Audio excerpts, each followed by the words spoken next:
Yeah, I'll call the Lebanon Public Building Corporation special meeting to order at this time on July 2nd, 2018.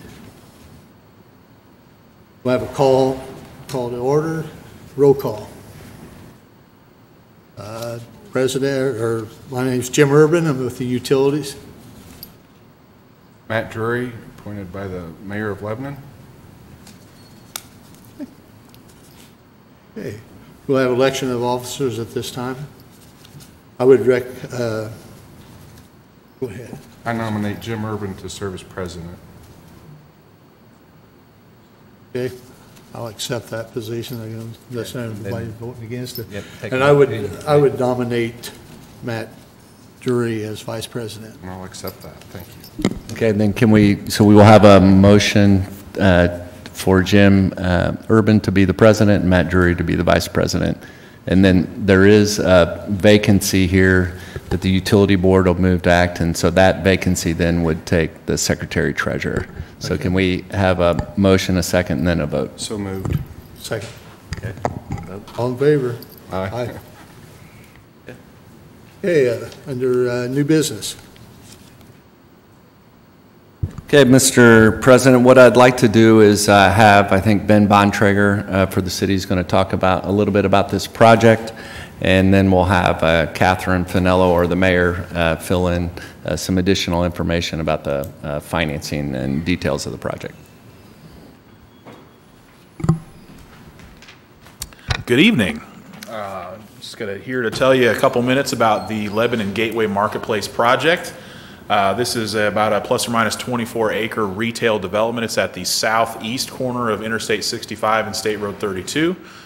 For those that I'm sure are familiar, there are two large industrial buildings that sit on this site right now. The intention would be obviously to demolish those structures and build a retail development. It is anchored by a medical office building, a 4-story medical office building proposed initially at 40,000 square feet with the possibility to double in size. There's also a lot for a 4 to 5-story hotel, and then also a series of retail outlots where you might see things such as fast food, family sit-down restaurants, bee shops, those sorts of things. So this development would also include a significant amount of public infrastructure to the tune of $2 to $3 million. It would involve a realignment of Ransdell Road, and I assume the overhead's on. You can kind of see that here, represented here. Hopefully that shows up on your screens up there a little better than it does on the screens behind you. You can see that there is a realignment of Ransdell Road to match up with Ping on the north that would provide the primary access to the site, and then also a secondary public street called Gateway Avenue that you see weaving through the site back to the west and north up and providing a connection with South Street. There's, in addition to that public infrastructure, the actual streets, and there's also quite a bit of sanitary and water infrastructure, storm sewer, et cetera, that's required in order to provide for the development as you see it here. My understanding is with the developer is that he is ready to, he's closed on the property and he's ready to start moving forward with construction as soon as we can get all the details on the financial aspects of this project worked out. So he would be moving dirt maybe later this summer or early fall with demolition and also site prep work. So that is the super high level overview of the project. I'd be happy to answer any specific questions about the project you might have before we go into more detail on the actual financial side. Okay, thank you. Any questions? I don't have any at this time. Thank you.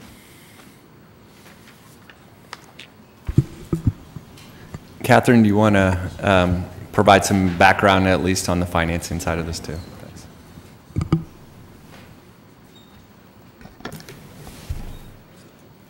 Catherine Finello, public finance attorney with Krieg DeVault. So as Ben explained, this project will bring significant redevelopment and economic development to the area. And specifically, the city is authorized to issue bonds to provide for such a development. And one of the structures that we can use to do that is a lease rental structure. And in this case, the redevelopment statute provides that the redevelopment commission may lease this type of project, the public infrastructure that Ben mentioned, from a building corporation. And you are so organized as a building corporation originally to provide for the construction of, I believe, this building or other municipal buildings. The resolution you have before you, before I go further into the financing, would give you the power to lease the public infrastructure improvements to the Redevelopment Commission. So that is the purpose of the amendment to the articles, because the redevelopment statute specifically provides for you to enter into a lease with the Redevelopment Commission for this type of project. So ultimately, the Redevelopment Commission would pay lease payments to the building corporation out of tax increment revenues that are generated from the construction of this project. As a backup to the TIF allocation money, the city has looked at other possible sources. One of those sources would be potentially food and beverage tax revenues, and the last source as a backup, even after food and beverage, is a potential special benefits property tax, which would only be levied in the redevelopment district area, which boundaries are coterminous with the city. So basically, it's a lease rental structure, and because we are looking at food and beverage tax revenues and a potential special benefits tax backup, each of those sources are subject to the constitutional debt limit in Indiana. However, lease payments are not subject to the constitutional debt limit. So we are able to provide those types of backup without violating the constitutional debt limit, and therefore is why we are looking at a lease structure. And I believe Ben could probably add to this, but the total investment by the private developer was somewhere in the area, I believe, of $17 million. And then what we're looking at doing here, what the city's looking at doing, is providing for the certain public infrastructure improvements which would support that $17 million investment. Estimated at? Huh? Estimated at? We would issue a bond not to exceed $3.3 million, which would generate approximately, our goal is to try and generate approximately $2.5 million in construction proceeds.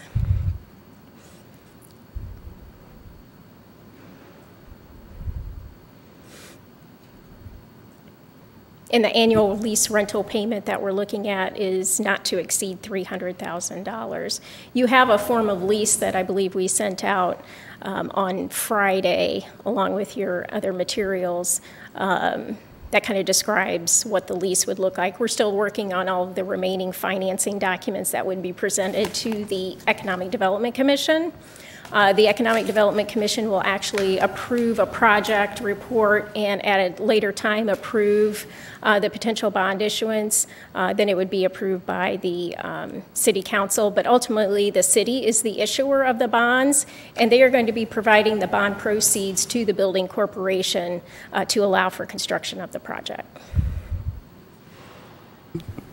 And Catherine, is it accurate then the building corporation would be the owner of the improvements? They would until the bonds are paid in full, and at such time, the Redevelopment Commission will be the owner of the project, and at that time, they may dispose of it to the city under certain requirements in the redevelopment statute.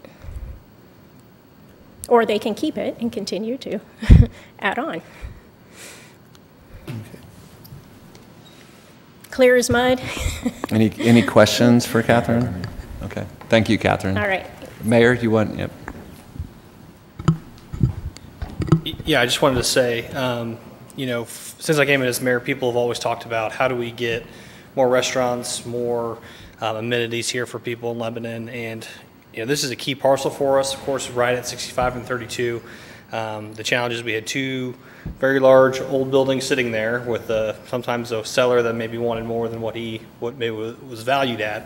So finding the right partner was the key for us in the city. So the plan that has been proposed for this site, we think from a city perspective is going to be a great option and great amenities for the community, right? It's going to allow for those sit-down restaurants that we want, which is because of that as a part of the development with those restaurants.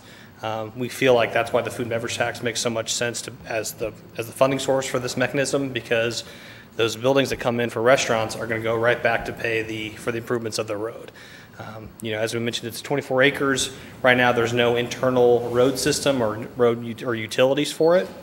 So without this type of process to go through, this would not really be a developable parcel without some assistance from the city. So that's why we want to come alongside and partner with this to hopefully make this a great project for the community, or for community as a whole. So.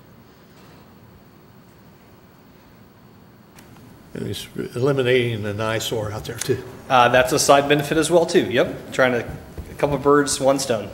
Yeah. Yep. Any other questions? No. Okay. Thank you, gentlemen.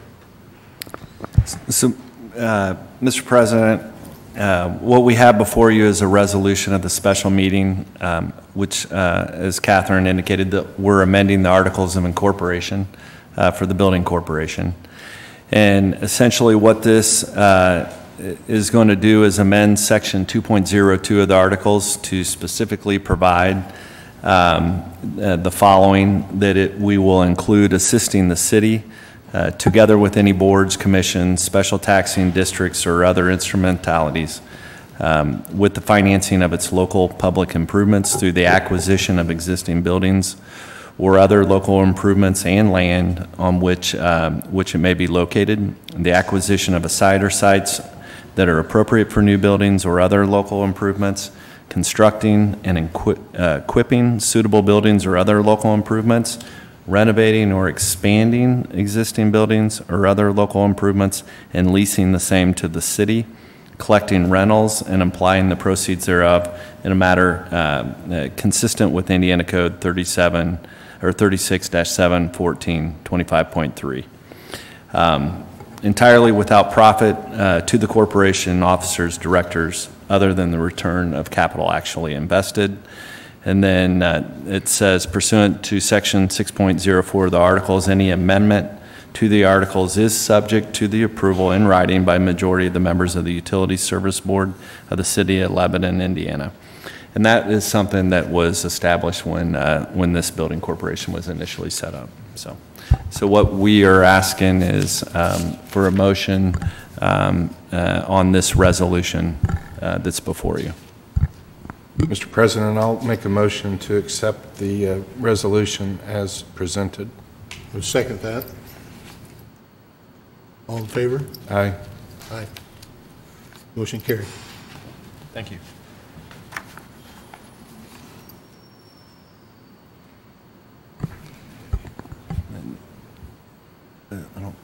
Is there any other business to come before this board at this time?